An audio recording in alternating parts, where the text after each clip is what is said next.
Hey folks, I'm Tom Vasel. Welcome to Crowdsurfing. This is a video in which we take a look at Kickstarter and all the different things that are happening there, news and stuff like that. So really, we're going to jump right into it with Kickstarter projects that I find interesting.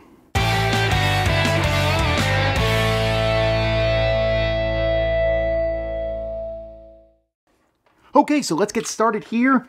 First of all, gaming excuse dice. Actually, I think these things are pretty dumb, but it just amused me.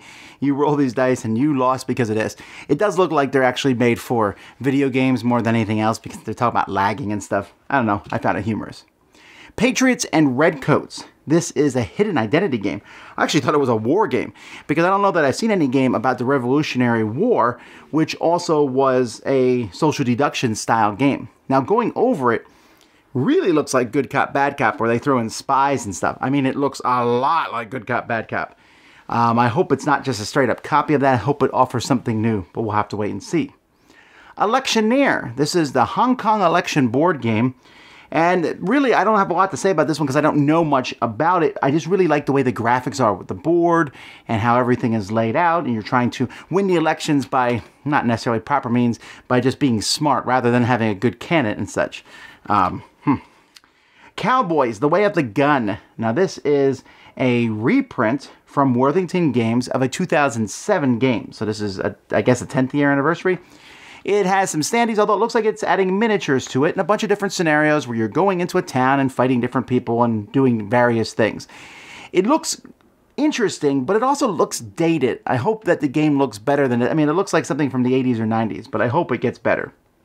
Too Many Bones Undertow. This is an expansion / standalone for Too Many Bones, a game I enjoy. I can see it right over there on my shelf. Sorry, right over there on my shelf. This one here has 2 more characters, a lot more stuff in it, so this one's going to do gangbusters, and I'm certainly excited to see it when it's finished. Speaking of standalone expansions, we had the best treehouse ever, Forest of Fun. This is another game. This is a small little one from Green Couch Games where you're building a treehouse. It's an amazing little treehouse, and this one just adds more cards and things. It says it can be played up to 8 players. Not sure I sat around and wanted to play Best Treehouse Ever with 8 players, but I still do enjoy the game and the artwork of it. Valley of the Alchemists. This is from the same people who made Galaxy of Trion. This is a 2 to 4 player game which includes set collection, pattern building. It looks pretty good. It looks interesting. You know, this alchemist thing might be being done too much. I think the alchemist thing is good for board games because, hey, I mix this with this and collect these to build this. So it works for board gaming. I'm starting to wonder if this theme is starting to wear out, though. Game Folio System 2.0. Now, these are really neat. You won't notice many of them on my shelves because even though I think these are fascinating and neat, I don't know if they're necessarily for me, but the bags are really cool. Basically what they are is like zipper packs. And you can take all the components of your game out, put them in these packs, and then store them in these bags. And for the OCD in me, I mean, it looks great. If I had a smaller space, and this would be a great way to store all your games. If you don't care about the game boxes, take them out. It looks really good. But even if you do keep the game boxes, you can still put them all in these bags. They have bags with, they have things for binders now, full of cards and miniatures and foam inserts. It's really cool. I've seen their stuff in person, very high quality. Valhalla. No A, just Valhalla. Not Valhalla, well, whatever. Fight Your Fame. Fight Your Fame. Anyway, this game is, the graphic design doesn't look that good. It's in Valhalla. You're Vikings. You are a Jarl trying to make a settlement, get the favor of the gods. The art on the cards looks really good, so hopefully that overcomes the, I don't know, I just think the graphic design looks meh at best. Huge Kickstarter here, Time of Legends, Joan of Arc. This is from Mythic Games. Now, Mythic Games was involved with making Mythic Battles, where they worked with Monolith. I'm not really sure what Monolith's participation is in Time of Legends, Joan of Arc, but this is Joan of Arc, 100 Years War, but fantasy style. There's angels and demons and monsters and amazing miniatures. I mean, the stuff in this Kickstarter looks incredible. It's a miniatures game, so maybe not necessarily my cup of tea, although I'll probably give it a try because I really want to move some of those monsters around the board, I think. Downfall, Deluxified. Of course, if I say the word Deluxified, you know I'm talking about Tasty Minstrel Games. This is a post-apocalyptic drafting style game. It's designed by John Clare. He's the designer of Mystic Vale. It doesn't seem like it's the typical type of game you would see from Tasty Mint, so until you take a closer look, it actually is a Euro, even though there's little miniature pieces and stuff. It's not a minis game. It looks like a Euro-style game set in the future, so very interested in this one. Temporal Odyssey, Draft the Future. In this game, you are some sort of traveler trying to get your vision of the future. There's spells, system has anime-looking artwork. It looks intriguing, but I guess I need to watch more videos. I couldn't figure out how it played. I was trying to figure out what makes this game different than other games, but it sounds interesting. I like the idea of, you know, being able to jump around in time and try to get to a certain point in the future. Here is my pick of the week. That's Monster Lands. This is a dice placement game in which you have different dice for strength, persuasion, and magic. It's a heavier Euro-style game. It looks amazing. Lots of different pieces. I like dice placement games in general. This one's coming with custom monster dice. Just looks really cool. So there you go. The Board Game Creative Kit. Do you want to design your own board game? One of these comes out every 2 or 3 years. This is the newest one. This one's going to give you pawns and cubes and discs and tiles and boards, stickers that you can put on dice and everything. So if you don't want to do all that work and cut it out yourself and what have you, this is there. You still have to make the game and put it on, but this looks like a good place to start. Tabula Rasa. This is a bag building game with crystal pieces in it. Love bag building games, so I'm very excited about this one. Has a magical theme about it. Yeah, okay, magic, but it looks good. Basically, I say bag building, and I'm like, I'm there. Jagged Alliance, the board game. Ha! I haven't thought about this game in years, but Jagged Alliance was a cool game. Video game back in the days. This is the first time project from these people. I can't find who the designer is either, but the graphics look good. It's a modular board. You're taking a bunch of mercenaries around. It looks just like the video game, really. So here I'm hoping that it is as good as that. Heroes Crossing. In this game, you're not the hero. You're running the stores as the heroes come through town. This is basically, are you one of the townskeepers in Legends of Zelda and things? And to help you cement that in your brain, they put the 8-bit graphics in. It has drafting of dice. I like the theme a lot. I like the idea of you're a storekeeper and the heroes come through. That's great. Just, I don't know. I'm not getting this obsession with these 8-bit graphics. And finally, Mortals, Descent of Gods. In this game, you are once a god, and now you are a librarian or a crossing guard or something like that. It's a cooperative style game, and it looks like you are fallen gods and then trying to work together to beat the game. So that's a fun theme. I think it should work pretty well. That's what I found interesting on Kickstarter. Let's keep going. Hey, Board Gamers, BJ from Board Game Gumbo here, back with more Kickstarter lagniappe. That's right. I hope you find Kickstarter projects that won't break your budget and throw in that little something extra. It's Halloween week, and the scariest thing that I can think of is looking at something I drew as a kid. So I'm going to bring you a project that's kind of scary for me. I'm looking at Pigment by Copper Frog Games. It's a game for 2 to 3 players that introduces my favorite mechanism, worker placement. Plus, it does it with an interesting little theme. Players are going to send out their little apprentice meeples into the market, here called a bazaar, and they're going to get the supplies they need for the painters to paint another masterpiece. There's 3 masterpieces to choose from, and the first person who can match the right supplies to one of the available paintings gets that painting. It's essentially a race game, as the winner is the first to score 6 paintings. So what's in the box? For the base pledge, backers are going to get individual starting bazaar cards, more for the market, some pigment cubes representing the paint, and 16 paintings that they need to play the game. The project promises some high-resolution images of the Renaissance paintings, some of the stuff that I really like. Only a few of the stretch goals are listed, but there is a hint that more are on the way, more paintings and things are on the way as the project progresses. Plus, there's a little bit of lagniappe. The project is on track to hit some of the stretch goals, and one of the early goals is a painter meeple. It's sort of an apprentice meeple, a cool little meeple shaped like little painting apprentices. So let's talk about the pledge levels and the shipping. The one I'm eyeing is one over here. It's $17 for the apprentice level. It's the base pledge. It does come with a game, and it comes with free shipping in the United States, and only $5 shipping for outside the United States. That's a good deal for shipping. You get a game that introduces a great mechanism, enough materials to play with 3 players, some beautiful artwork on the cards, and the hint of more. And if they hit that stretch goal, a little lagniappe in the form of some new meeples. Hit me up on Twitter @BoardGameGumbo. What are your thoughts? Should I back Pigment? Post your thoughts in the comments below. I'm BJ from Board Game Gumbo with another Kickstarter lagniappe, and until next time, laissez le bon temps rouler.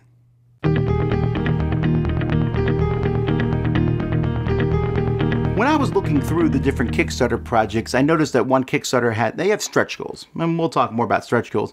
But one of the stretch goals was to get a certain number of likes on Board Game Geek or on Facebook or what have you. And I have to say, I'm not a fan of this. Now, I don't know that there's a way to stop it either, right?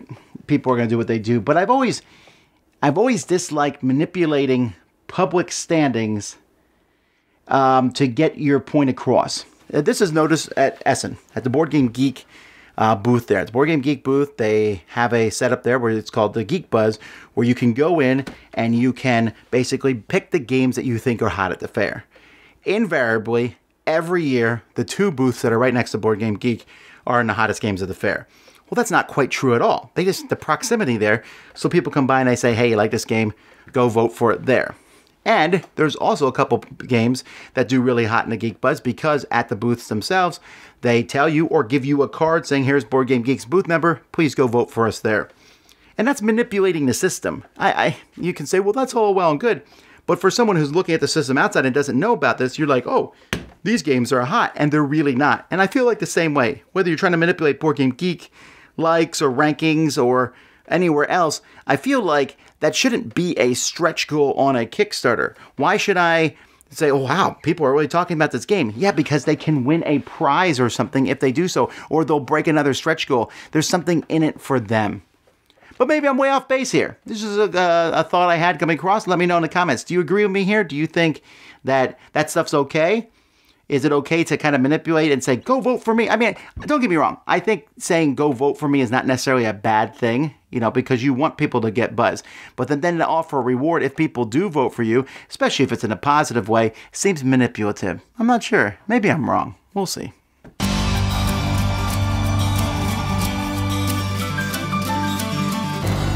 Hi, this is Jamie from Stonemeyer Games, and today I'm going to talk about some of the pros and cons of including custom art reward levels in your tabletop game project.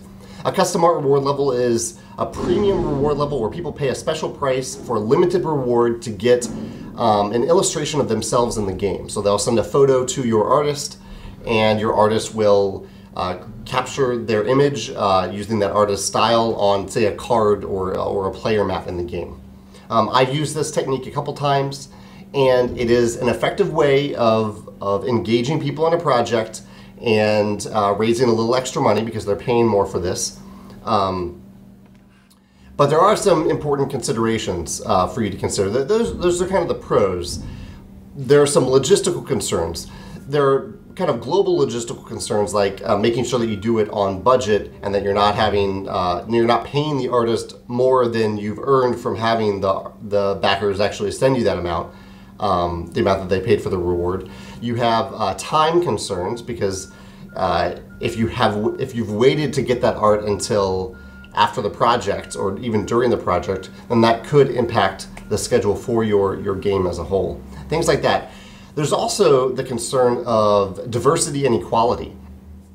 So if you are the type of creator who wants to have a fairly equal representation in your game of, as it works thematically, of genders and races and ages and disabilities and ethnicities, if you want all that, if you want a diversity in your game, but you only have a single reward level limited to, say, 20 backers for custom art, you don't have any control over the people who back that reward level, which, and on one hand, is fine. It's a free market. It's anyone can sign up for it. That's great. But you lose control over that diversity if you do it.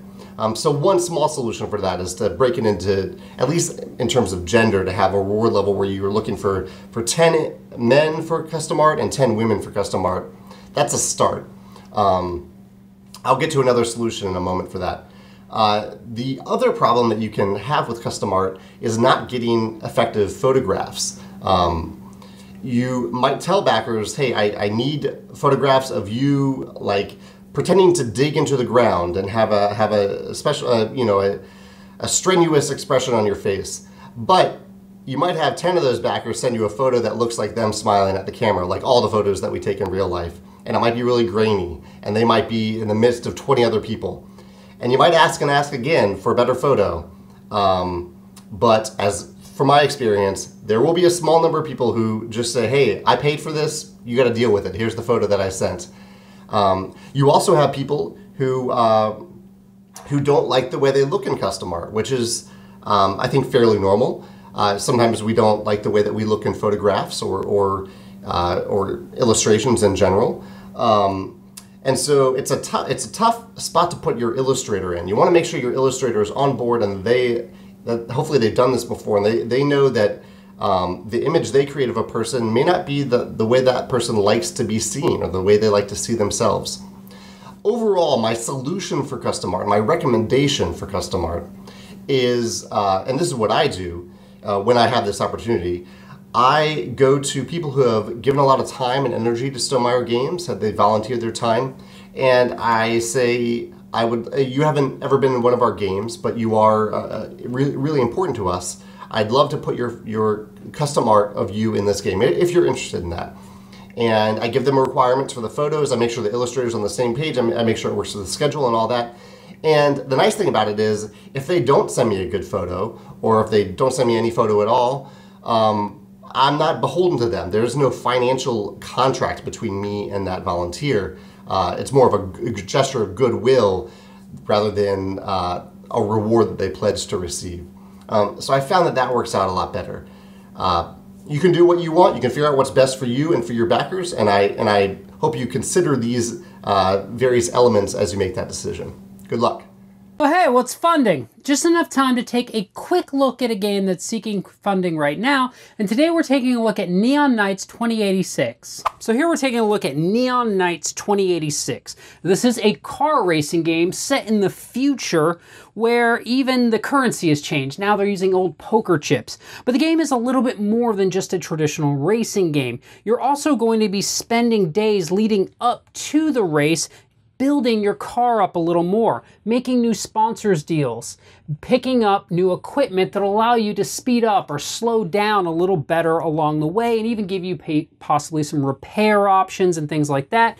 You'll be able to pick up shields and weapons that will allow you to have a leg up on your competition throughout the race, because eventually we will get to a race day and then we will go through race, dealing with turns that you need to slow down for and dealing with running into other people, and eventually get to the end and get paid out according to your fans. You also can upgrade your skills along the way, but overall you're going to be running, by default rules, 3 races, and then whoever has the most points is the winner. So let's look at Neon Knights 2086. Now what you saw in that game was a print and play prototype that I put together myself of the game.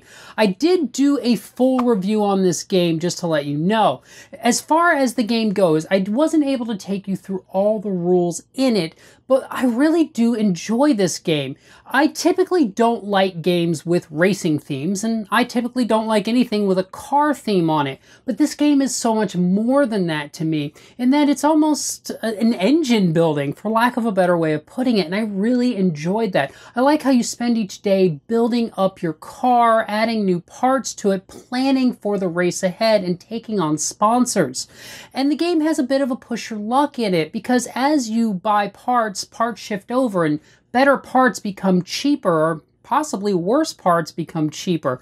And you have to make decisions each turn, because each turn you take one action, whether that be to get a sponsor or get an upgrade. And you have to realize whether or not you want to take that sponsor now, or possibly let your opponents grab it just so you can grab that cheaper part. Or do you want to grab that part at a more expensive price so that your opponents can't take it? So I really did enjoy this game quite a lot. In addition, the theme on it gives me a feeling of a Miami Vice meets Mario Kart meets Blade Runner, and I really liked that, and it took me away from just being about cars. I hope this has given you a decent look at the game. It is still up on Kickstarter at the moment. I know that I wasn't able to cover the rules, but again, you can take a look at another video for that, and I look forward to seeing you folks next time. And that's it for another Crowdsurfing, folks. Thanks so much for watching. I appreciate it. Thank you for the folks who did stuff for the show. Until next time, 2 weeks from now, I'm Tom Vasel. This has been a Diced Hour, Crowdsurfing. We'll see you next time.